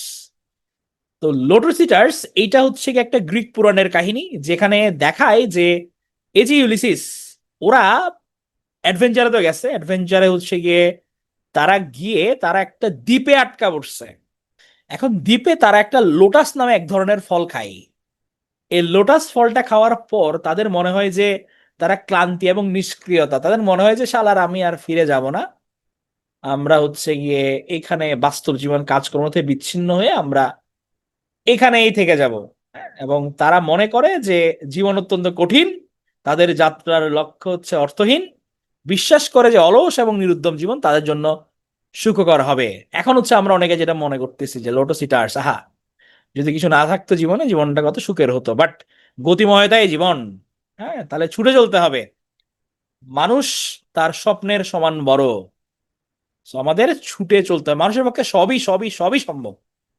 হ্যাঁ, তাহলে লোটস ইটার্স, এটা হচ্ছে এটার কাহিনী, এই যে তারা আরামসে শুয়ে থাকে। এটা নিয়ে হচ্ছে লোটস ইটার্স। ও তার টেনিসনের হচ্ছে একটা আরেকটা বিখ্যাত কবিতা হচ্ছে মোর্টেডি আর্থার। এখানে কবিতাটা হচ্ছে কিং আর্থারের মৃত্যুর সময়ের কথা বর্ণনা করে, যেখানে তার বিশ্বস্ত নাইট স্যার বেইডিভিয়ার তাকে সহায়তা করছিল। তাহলে মোর্টেডি আর্থার এটা কার কবিতা? এটা হচ্ছে লর্ড আলফ্রেড টেনিসনের কবিতা। তাহলে আমরা কিন্তু অলরেডি বেশ কিছু নাম এখানে দেখছি। হ্যাঁ, কি কি দেখলাম? আমরা দেখলাম হচ্ছে মর্টেডি আর্থার দেখলাম, আমরা লোটোসিটার দেখলাম, আমরা হচ্ছে ইউলিসিস দেখলাম। এই তিনটার নাম আমরা মনে রাখবো লর্ড আলফ্রেড টেনিসনের। হেরে যাবার চিন্তা আসলেই তো হেরে যাবা, তানিয়া হারা যাবে না এত সহজে, হারা যাবে না। এরপর আসে হচ্ছে রবার্ট ব্রাউনিং। উনি বিখ্যাত ছিল তার ড্রামাটিক মনোলগের জন্য। ড্রামাটিক মনোলগ, আমরা ডায়লগ বলি না, ডায়লগ। ডায়লগ মানে কি? দুইজন হচ্ছে কথাবার্তা বলতেছে, ডায়লগ তারা দিচ্ছে ডায়লগ। আর মনোলগ হচ্ছে একজন যদি বলে, এটা হচ্ছে মনোলগ। উনি বিখ্যাত ছিল ড্রামাটিক মনোলগের জন্য, সেলফ। এবং তার ম্যান এন্ড উইমেন, এইটা বিখ্যাত মূলত তার ব্ল্যাঙ্ক ভার্স এবং ড্রামাটিক মনোলগের জন্য। ম্যান এন্ড উইমেন এইটা খুব বিখ্যাত তার। এটা ছাড়া তার হচ্ছে আরো কিছু বিখ্যাত রচনা আছে। এটা হচ্ছে my last duchess, a grammarian's funeral, Fra Lippo Lippi, এবং আমাদের ছোটবেলার সবার পড়া হ্যামিলনের বাঁশিওয়ালা, আন্দ্রে সার্তো, এগুলো সবই ব্রাউনিং এর কাজ। সলিডিকুই এবং মনোলগের পার্থক্য সেম না, এটা সেম না। মনোলগ মানে হচ্ছে আমি নিজে ডায়লগ দিচ্ছি, সামনে আমার অডিয়েন্স। সলিলোকুই মানে হচ্ছে কি আমি নিজে নিজে আওড়াচ্ছি। হ্যাঁ, এই যে আমি আপনাদের উদ্দেশ্যে হচ্ছে বলতেছি, এটা হচ্ছে মনোলগ। আর লাবণী নিজে নিজে বলতেছে, সামনে কেউ নাই, মনে মনে সে বলতেছে যে শালার সব তো পয়লা লাইতেছে, শেষ কখন করব, শেষ করে না কেন দাদা। হ্যাঁ, তাহলে এটা হচ্ছে গিয়ে সলিলোকুই। তাহলে ব্রাউনিং এর মেজর ওয়ার্কে কি কি আছে? যে my last duchess, grammarian's funeral, Fra Lippo Lippi, Andrea del Sarto, the pied piper of the Hamelin. তাহলে এটা হচ্ছে আমরা মনে রাখতে পারি যেটা দিয়ে, সেটা হচ্ছে many poets always find amazing poems recited perfectly.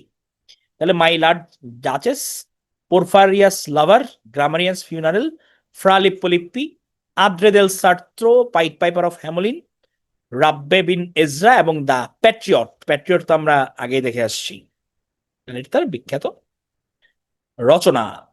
তাহলে এখানে আব্দুল স্যার তো উনি একজন বিখ্যাত আর্টিস্ট ছিলেন, ওনাকে নিয়ে লেখা, ওনার এগুলো কাজ, এগুলো মুখস্থ করার প্রয়োজন নাই। তাহলে আমাদের হচ্ছে জাস্ট নামগুলো মনে রাখবো আমরা, ব্রাউনিং থেকে বেশি কিছু মনে রাখতে হবে না। My last duchess, grammarian's funeral, Fra Lippo Lippi, Andrea del Sarto, pied piper of Hamelin, the patriot. এবার আসছে হচ্ছে ম্যাথু আর্নল্ড। ওনার বিখ্যাত পয়েম হচ্ছে দ্য স্কলার জিপসি আর হচ্ছে ডোভার বিচ। ম্যাথু আর্নল্ড যদি স্কলার জিপসি লিখে থাকে, তাহলে দ্য স্প্যানিশ ট্র্যাজেডি কে লিখছে? দ্য স্প্যানিশ ট্র্যাজেডি কে লিখছে? থমাস কিড লিখছে। গুড।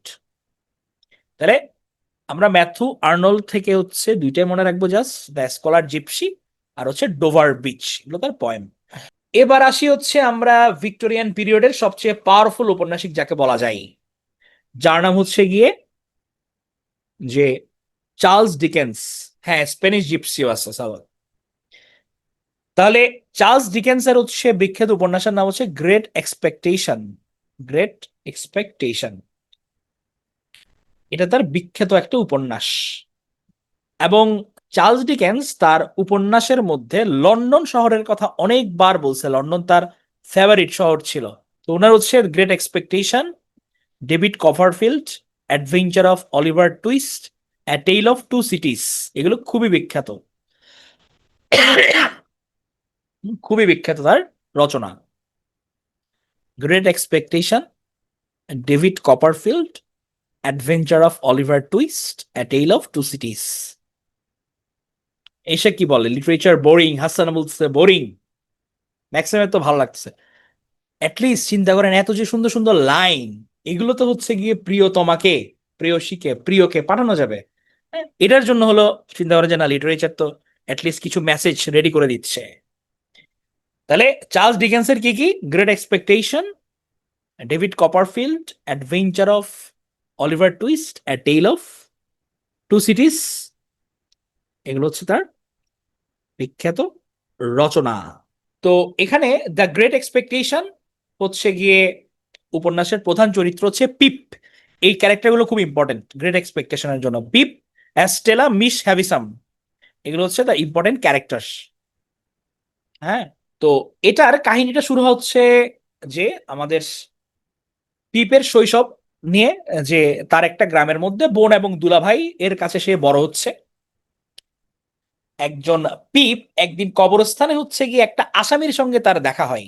হ্যাঁ, এবং হচ্ছে গিয়ে পিপ ভয় পেয়ে তাকে হচ্ছে খাবার দাবার দেয় এবং হচ্ছে তাকে শিকল খুলতে সাহায্য করে। তো যাই হোক, এই ঘটনার অনেক দিন পর পিপের কে হচ্ছে গিয়ে মিস হ্যাভিসামের বাড়িতে পাঠানো হয় কাজ করার জন্য। এখন হচ্ছে গিয়ে এই পিপ হ্যাভিসামের মেয়ে এস্থেলাকে দেখে সে, ওই যে দেখা তো পেহলি বার, তার প্রথম দর্শনে প্রেম হয়ে যায়। কিন্তু এদিকে মিস হ্যাভিসাম সে আবার তাকে হচ্ছে গিয়ে মানে বলে যে আমার, আমি নিজে হচ্ছে প্রেম পাই নাই জীবনে, তোমাকে হচ্ছে প্রেম পাইতে দিব না, পিপের হৃদয় সে ভেঙে দিতে চাই। তাহলে অ্যাস্থেলার প্রতি পিপ গভীর প্রেমে পড়ে, যদিও অ্যাস্থেলাও তাকে অবজ্ঞা করে এবং তাকে ঠান্ডাভাবে ব্যবহার করে, মানে তাকে অপমান করে আর কি। হ্যাঁ, তো এটা নিয়েই কাহিনী হচ্ছে গ্রেট এক্সপেকটেশনের। তো এখানের ক্যারেক্টার গুলো মনে রাখতে হবে, পিপ, অ্যাস্টেলা আর হচ্ছে মিস হ্যাভিসাম। পিপ হচ্ছে গিয়ে প্রোটাগনিস্ট, পিপ হচ্ছে এখানে মেইন প্রোটাগনিস্ট। এরপর তো হচ্ছে তার আরেকটা ইন্টারেস্টিং কাহিনী, যেটা হচ্ছে তার জীবন অবলম্বনে। হ্যাঁ, প্রোটাগনিস্ট মানে হচ্ছে মেইন ক্যারেক্টার, যে তাকে বলা হয় প্রোটাগনিস্ট, হিরো। ডেভিড কপারফিল্ড, এটা চার্লস ডিকেন্সের একটা আংশিক আত্মজীবনীমূলক উপন্যাস। এখানে হচ্ছে ডেভিড কপারফিল্ড একজন অনাথ বাচ্চা। তার বাবার মৃত্যু হয় হচ্ছে তার জন্মের কয়েক মাস পরেই, মৃত্যুর কয়েক মাস পরে তার জন্ম হয়, তার বাবার মৃত্যুর। এবং তার মা হচ্ছে আবার বিয়ে করে। আবার বিয়ে করার পর হচ্ছে গিয়ে এখন তার পালক পিতা, সৎ বাবা দ্বারা সে নির্যাতনের শিকার হয়। পরে তাকে হচ্ছে বোর্ডিং স্কুলে পাঠানো হয়, যেখানে সে তার এক বন্ধুর সাথে তার দেখা হয়। পরে হচ্ছে তার মাও মারা যায়। পরবর্তীতে হচ্ছে সে কি করে, সে হচ্ছে স্কুল ছেড়ে লন্ডনে একটা কারখানায় যায় কাজ করতে। এখন কারখানায় কাজ করতে যাওয়ার পর সেখানে তার জীবন হচ্ছে আরো কঠিন হয়ে পড়ে। হ্যাঁ, পরে হচ্ছে ডেভিড কি করে, ওখান থেকে পালায় যায়। পালাই গিয়ে তার খালার কাছে যায়। পরে খালার সহযোগিতায় সে আবার পড়াশোনা শুরু করে এবং সে জীবনে যাতে এস্টাবলিশড হতে পারে সেটা ট্রাই করে। তার ড্রিম ছিল একটা সফল লেখক হতে চাই সে, এবং সেই লক্ষ্যে সে কাজ করে। তো সে বিয়ে করে, তার ওয়াইফকে সে খুবই ভালোবাসতো, কিন্তু তাদের বিয়ে সুখকর হয় না, কারণ ডোরা অল্প বয়সে মারা যায়, তার ওয়াইফ। হ্যাঁ, পরে সে প্রচন্ড মন খারাপ করে, তার গভীর শোকের মধ্যে সে পড়ে যায়। কিন্তু তার জীবনে আবার আরেক নারী আসে, তার নাম হচ্ছে ডেভিড অ্যাগনেস। পরে সে ডেভিড অ্যাগনেসকে বিয়ে করে সুখী এবং পরিপূর্ণ জীবন শুরু করে। তাহলে এটা নিয়ে কাহিনী হচ্ছে ডেভিড কপারফিল্ড, যেটা তার আংশিক আত্মজীবনীমূলক উপন্যাস। তাহলে পরীক্ষায় আসতে পারে যে ডেভিড কপারফিল্ড বা আমাদের হচ্ছে চার্লস ডিকেন্সের কোনটা আত্মজীবনীমূলক উপন্যাস, সেটা হচ্ছে ডেভিড কপারফিল্ড। তার আরেকটা বলছিলাম হচ্ছে এ টেল অফ টু সিটিস, যেখানে সে হচ্ছে টু সিটিস বলতে লন্ডন এবং প্যারিসের কাহিনী, এই দুইটার কথা সে লিখছে। অ্যাডভেঞ্চার অফ অলিভার টুইস্ট, এটাও তার একটা ইন্টারেস্টিং হচ্ছে লেখা। তাহলে চার্লস ডিকেন্স থেকে আমরা কি কি মনে রাখবো? আমরা মনে রাখবো হচ্ছে গিয়ে great expectation, David Copperfield, a tale of two cities, আর হচ্ছে adventures of the Oliver Twist. Protagonist মানে হচ্ছে হিরো। এখন আমরা দেখবো হচ্ছে, হ্যাঁ, ওনার চাইল্ডহুড অনেক বেচারা ইয়ে ছিল, টাফ ছিল। আলেকজান্ডার ডুমাসকে দেখবো, আলেকজান্ডার ডুমাস। তো আলেকজান্ডার ডুমাসের হচ্ছে আমরা দুইটা জাস্ট মনে রাখবো বইয়ের নাম, সেটা হচ্ছে দা কাউন্ট অফ মন্টে ক্রিস্টো আর হচ্ছে থ্রি মাস্কেটিয়ার্স, খুবই ফেমাস। থ্রি মাস্কেটিয়ার্স খুবই famous. Three musketeers are the count of Monte Christo, এগুলো হচ্ছে আলেকজান্ডার ডুমাসের দুইটা রচনা। আমরা এখন এমন একজন ব্যক্তি দেখব যিনি হচ্ছে কি আমাদের জীবন একটু সহজ করে দিয়েছেন শর্ট স্টোরি লিখে। এটা হচ্ছে এডগার অ্যালেন পো, যিনি ছিলেন আমেরিকান। ওনাকে বলা হতো father of English story, short story and modern detective স্টোরির father. Edgar Allan Poe, father of English short story and American.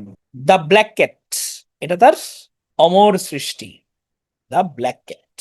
তাহলে আমরা মনে রাখবো এডগার অ্যালেন পো একটা, the black cat. William Makepeace Thackeray লিখছেন কি? লিখছেন হচ্ছে আমাদের ভ্যানিটি ফেয়ার।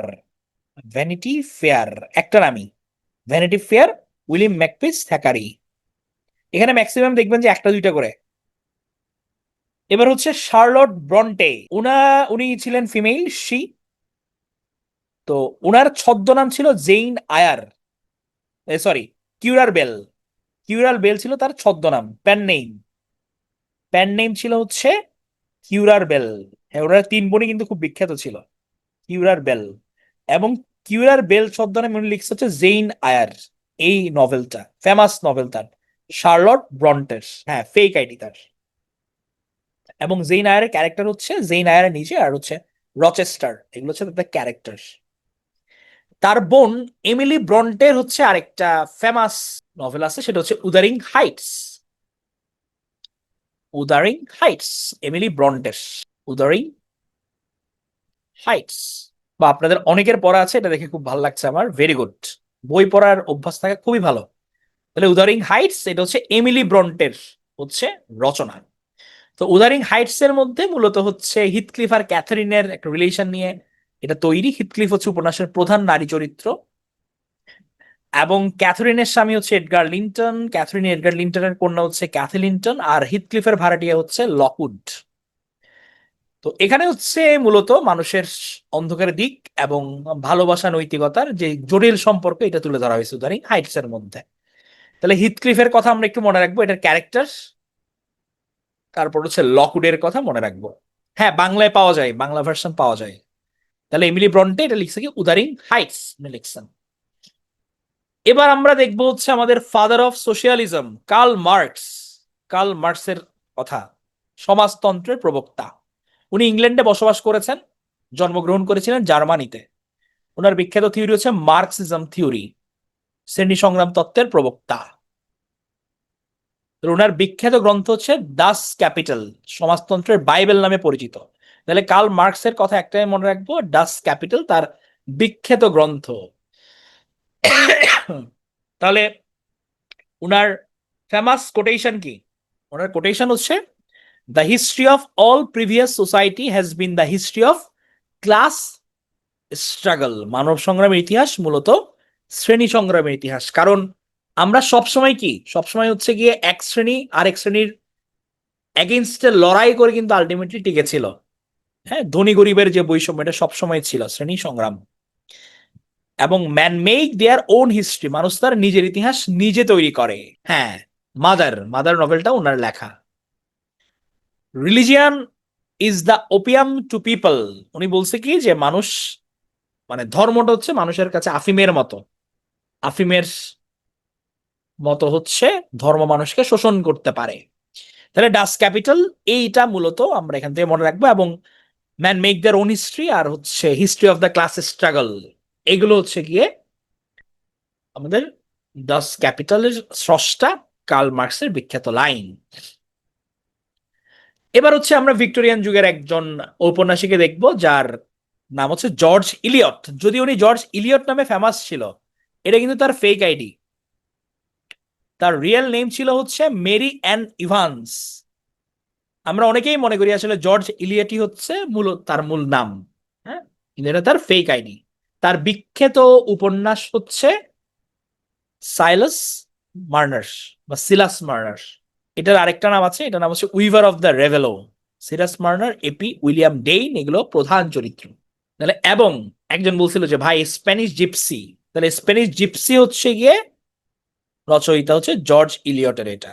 তাহলে স্কলার জিপসি কার রচনা? স্কলার জিপসি কার রচনা? হচ্ছে ম্যাথিউ আর্নল্ডের রচনা। আর্নল্ডের রচনা। তাহলে আমরা যখন পড়বো এরকম যেগুলো কাছাকাছি, এগুলো হচ্ছে মনে রেখে পড়বো, তাহলে ইজি হবে। তাহলে ওনার বিখ্যাত হচ্ছে সিলাস মার্নার আর হচ্ছে the Spanish gypsy by George Eliot. Leo Tolstoy, Leo Tolstoy Russian writer, এবং ওনার বিখ্যাত বই আমরা সবাই জানি এটা ওয়ার এন্ড পিস আর হচ্ছে আন্না কারেনিনা। ওয়ার এন্ড পিস আর হচ্ছে আন্না কারেনিনা। তানজিন, আমি তো স্লোলি যাচ্ছি, আমি এত স্লোলি কিন্তু বলি না, আমি অনেক স্পিডে পড়াই, বাট স্লোলি যাচ্ছি। এখানে একটা দুইটা রাইটারের নাম তো, এগুলো তো তোমার বোঝানোর কিছু নাই, এগুলো জাস্ট নামগুলো মনে রাখবা। তাহলে লিও টলস্টয় হচ্ছে ওয়ার এন্ড পিস আর হচ্ছে আন্না কারেনিনা, এই দুইটা নাম। আমাদের হচ্ছে মার্ক টোয়েন, আরেকজন হচ্ছে আমেরিকান রাইটার, যার আসল নাম হচ্ছে স্যামুয়েল ল্যাংহর্ন ক্লেমেন্স। এটা তার ফেক আইডি, মার্ক টোয়েনটা। স্যামুয়েল ল্যাংহর্ন ক্লেমেন্স হচ্ছে তার আসল নাম। উনি লিখছে হচ্ছে the adventures of Tom Sawyer আর the adventures of the Huckleberry Finn. Huckleberry Finn হচ্ছে the adventures of Tom Sawyer আর হচ্ছে the adventures of Huckleberry Finn, এটা হচ্ছে তার রচনা। ঠিক আছে, এই দুইটাই মনে রাখবো, বেশি কষ্ট করতে হবে না। রবার্ট লুইস স্টিভেনসন, এটা হচ্ছে ট্রেজার আইল্যান্ড, তার রচনা। আর the strange case of doctor Jekyll and Mister Hyde. তাহলে রবার্ট লুইস স্টিভেনসন এর হচ্ছে কি কি, ট্রেজার আইল্যান্ড আর হচ্ছে the strange case of doctor Jekyll and Mister Hyde. Sherlock Holmes, কেউ পড়ছে? শার্লক হোমস আমরা কেউ পড়ছি? ইয়েস। তাহলে শার্লক হোমসের স্রষ্টার কাছে আমরা যাই, Sir Arthur Ignatius Conan Doyle. Arthur Conan Doyle Sherlock হোমসের রাইটার। এবং শার্লক হোমসের সঙ্গে হচ্ছে মানে আমার একটা খুব সুন্দর স্মৃতি জড়িত আছে। আমি ডিটেকটিভ উপন্যাস খুবই পছন্দ করি, এবং আমার ডিটেকটিভের সূচনা হয়েছে শার্লক হোমসের মাধ্যমে। আমার মনে আছে আমি তখন হচ্ছে ক্লাস 5-এ পড়ি, আমার বার্থডেতে হচ্ছে আমার সবসময় ফিক্স গিফট আমাকে বই কিনে দেয়, আমাকে বইয়ের দোকানে নিয়ে যাই, আমি বই দেখে যেটা আমার পছন্দ হয় এটা আমি নিই। তো আমি হচ্ছে তখন দোকানে নিয়ে গেছে বাবা, তো আমি হচ্ছে শার্লক হোমস নিছি। তো আমাকে দোকানদার বলতেছে, বাবা এটা তো কঠিন, তুমি তো এখন এটা বুঝবা না। আমি বলছি, না আমি এটাই নিব। হ্যাঁ, পরেটা আমি শেষ করছিলাম। সো আর্থার কোনান ডয়েল বা শার্লক হোমস মানে আমার খুব স্পেশাল একটা হচ্ছে স্থান দখল করে আছে আর কি। হ্যাঁ, তিন গোয়েন্দা সেবা প্রকাশনী, এগুলা খুবই স্মৃতি বহুল। এবং শার্লক হোমসের হচ্ছে টিভি সিরিজ গুলো আরো জোস। এই ভদ্রলোককে চেনেন? Benedict Cumberbatch. এই বেনেডিক্ট কাম্বারব্যাচের যে সিরিজটা ছিল, এটা আমার কাছে বেস্ট লাগছে। অনেকগুলো বেরোচ্ছে শার্লক হোমস নিয়ে ওয়েব সিরিজ, বাট এটা বেস্ট। হ্যাঁ, ডক্টর স্ট্রেঞ্জ বেনেডিক্ট, মানে এটা যখন শেষ হয়েছে আমার এত খারাপ লাগছিল, আমি মনে হয় এত খারাপ বোধ কোথাও করি নাই। মনে হচ্ছে আরে তারা চলে যাচ্ছে, এই দুই ভাগ পাবলিক, আমাদের ওয়াটসন আর শার্লক হোমস। তাহলে হচ্ছে স্যার আর্থার কোনান ডয়েলের ওয়েল নোন ওয়ার্কের মধ্যে হচ্ছে শার্লক হোমস আর হচ্ছে গিয়ে দ্য লস্ট ওয়ার্ল্ড। ও প্রফেসর শঙ্কু, না প্রফেসর শঙ্কু তো ওনার না, প্রফেসর শঙ্কু তো হচ্ছে সত্যজিৎ রায়। তাহলে ওয়েল নোন ওয়ার্কস হচ্ছে কি কি, যে আমার শার্লক হোমস আর হচ্ছে দ্য লস্ট ওয়ার্ল্ড।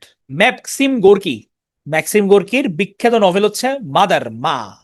ম্যাক্সিম গোর্কির মা খুবই বিখ্যাত, মাদার নভেলটা। ম্যাক্সিম গোর্কি একটা মনে রাখবো, মাদার, ম্যাক্সিম গোর্কির মা। উনিও Russian writer, father of socialist realism বলা হয়। মনির শেষ যেও না, শেষ করে যাও। লা মিজারেবল, এটা হচ্ছে ভিক্টর হুগোর হচ্ছে একটা নভেল। লা মিজারেবল নভেল হচ্ছে লা মিজারেবল, ভিক্টর হুগো। হ্যাঁ, এটা রাজনৈতিক উপন্যাস। এবার হচ্ছে আমেরিকার জাতীয় কবির দিকে আমরা একটু তাকাই। এটা হচ্ছে American national poet Walt Whitman. এবং সে আমেরিকার প্রতি এত তার ভালোবাসা ছিল, বলা হইতো যে if he had any love it was America, the America of his dream. Walt Whitman. আমরা হচ্ছে গিয়ে মাশরাফিকে বলতাম না ও ক্যাপ্টেন মাই ক্যাপ্টেন, এই ও ক্যাপ্টেন মাই ক্যাপ্টেন এটা হচ্ছে গিয়ে ওয়াল্ট হুইটম্যানের হচ্ছে কবিতা। ও ক্যাপ্টেন মাই ক্যাপ্টেন, এখানের মধ্যে হচ্ছে সে যখন আব্রাহাম লিঙ্কন মারা যায় তার মৃত্যুতে হচ্ছে গিয়ে ওয়াল্ট হুইটম্যান এটা রচনা করে। হ্যাঁ, যে ও ক্যাপ্টেন মাই ক্যাপ্টেন। এবং ওনার হচ্ছে আরেকটা বিখ্যাত কবিতা হচ্ছে ক্রসিং ব্রুকলিন ফেরি। তাহলে ও ক্যাপ্টেন, মাই ক্যাপ্টেন, আর হচ্ছে ক্রসিং ব্রুকলিন ফেরি, এটা হচ্ছে ওয়াল্ট হুইটম্যানের রচনা। তাহলে last but not the least, আমাদের আজকে শেষ যেটা দিয়ে সেটা হচ্ছে আমাদের ফিওদর দস্তভস্কি। ফিওদর, তাহলে রাশিয়ান লেখক এবং দার্শনিক। ওনার ফেমাস নভেল হচ্ছে crime and punishment. Crime and punishment, crime এবং পানিশমেন্টের থিম হচ্ছে crime never goes without punishment. তাহলে ক্রাইম করলে পানিশমেন্ট পেতেই হবে, এটা থেকে উপায় নাই। Crime and punishment. তাহলে আমাদের এখানে এইটার বৈশিষ্ট্য হচ্ছে কি, থ্যাংক ইউ তানিয়া, যে এই এইজের মধ্যে আমরা রাইটার একটু বেশি বাট লেখক একটা দুইটা। তাহলে নিয়ম হচ্ছে আমি যখন একটা রাইটারের নাম লিখলাম খাতার মধ্যে, তার ওয়ার্ক গুলো লিখলাম, এভাবে পড়লে হচ্ছে আমাদের মনে থাকবে। তাহলে হচ্ছে আমরা রিক্যাপ করে আসি একটু প্রশ্নে প্রশ্নে। তাহলে আমাদের ভিক্টোরিয়ান পিরিয়ড 1832 থেকে হচ্ছে 1901। তো ভিক্টোরিয়ান পিরিয়ডের তিনজন নাম হচ্ছে আমরা দেখছি কি, যে আমাদের ব্যাট দিয়ে আমরা মনে রাখতে বলছি, হ্যাঁ, যে আমাদের হচ্ছে রবার্ট ব্রাউনিং, ম্যাথু আর্নল্ড আর আলফ্রেড টেনিসন। আমরা উলিসিস যে পয়েমটা দেখছিলাম এটা কার ছিল? উলিসিস পয়েমটা এটা ছিল লর্ড আলফ্রেড টেনিসনের। আর উলিসিস যে নভেল বলছিলাম, নভেল, এটা কার ছিল? নভেলটা জেমস জয়েসের ছিল। Very good. তাহলে উলিসিস নভেল বললে জেমস জয়েস, আর পয়েম বললে হচ্ছে টেনিসন। তাহলে টেনিসনের হচ্ছে উলিসিস ছাড়া আর কি বিখ্যাত বিখ্যাত পয়েম আছে দেখি বলেন। আমি একটা বলি, দ্য লোটস ইটার্স।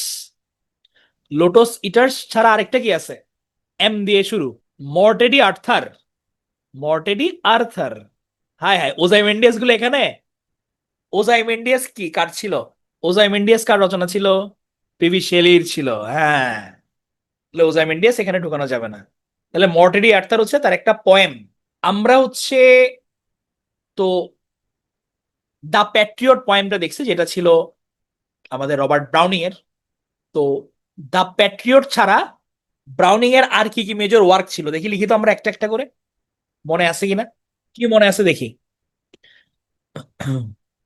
রাবিবেন এজরা, আজদেল Sarto, Fra Lippo Lippi, man and women, the pied piper of Hamelin, last duchess. Very good, সব চলে আসছে।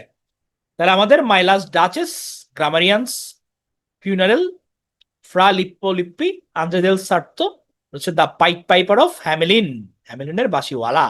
আমাদের দ্য স্কলার জিপসি, এটা কার রচনা? দ্য স্কলার জিপসি হচ্ছে ম্যাথু আর্নল্ডের রচনা, দ্য স্কলার জিপসি। এটা ছাড়া উনি আরেকটা কি লিখছেন? কোন বিচ? Dover beach. তাহলে ডোভার বিচ আর হচ্ছে আমাদের স্কলার জিপসি। আমাদের গ্রেট এক্সপেকটেশন, এটা লিখছে কে? নভেলটা গ্রেট এক্সপেকটেশন চার্লস ডিকেন্স লিখছে। তাহলে গ্রেট এক্সপেকটেশনের প্রোটাগনিস্ট বা মেইন ক্যারেক্টার বা হিরো কে? নাম কি ছিল? পিপ। তাহলে পিপ হচ্ছে মেইন হিরো। পিপ ছাড়া হচ্ছে Pip, Stella, Miss Havisham. A tale of two cities, এখানে কোন কোন সিটির কথা বলা হয়েছে? লন্ডন এবং প্যারিসের কথা। থ্রি মাস্কেটিয়ার্স, এটা কার রচনা? Three musketeers Alexander Dumas. তাহলে থ্রি মাস্কেটিয়ার্স আর হচ্ছে the count of Monte Cristo. Father of English short story কাকে বলা হইতো, যিনি রচনা করছেন দ্য ব্ল্যাক ক্যাট? এটা হচ্ছে এডগার অ্যালেন পো। শার্লট ব্রন্টের ফেমাস নোভেল কোনটা প্রথম? জেইন আয়ার। শার্লট ব্রন্টে। একজন বলছে উদারিং হাইটস, তাহলে উদারিং হাইটস কার ছিল? উদারিং হাইটস কার ছিল? সে এমিলি ব্রন্টের। তাহলে দুই বোন, শার্লট ব্রন্টে লিখছে জেইন আয়ার, আর এমিলি ব্রন্টে লিখছে উদারিং হাইটস। কার্ল মার্কস, ওনার বিখ্যাত গ্রন্থ কোনটা? হ্যাঁ, ওরা তিন বোন মূলত, ইয়েস, থ্রি বোন। বিখ্যাত গ্রন্থ Das Kapital. Silas Marner, Silas Marner, Spanish gypsy, এগুলো লিখছে কে? George Eliot. আন্না কারেনিনা, এটা কার রচনা? আন্না কারেনিনা লিও টলস্টয়ের রচনা। Very good. Treasure island, treasure island, এটা কার রচনা?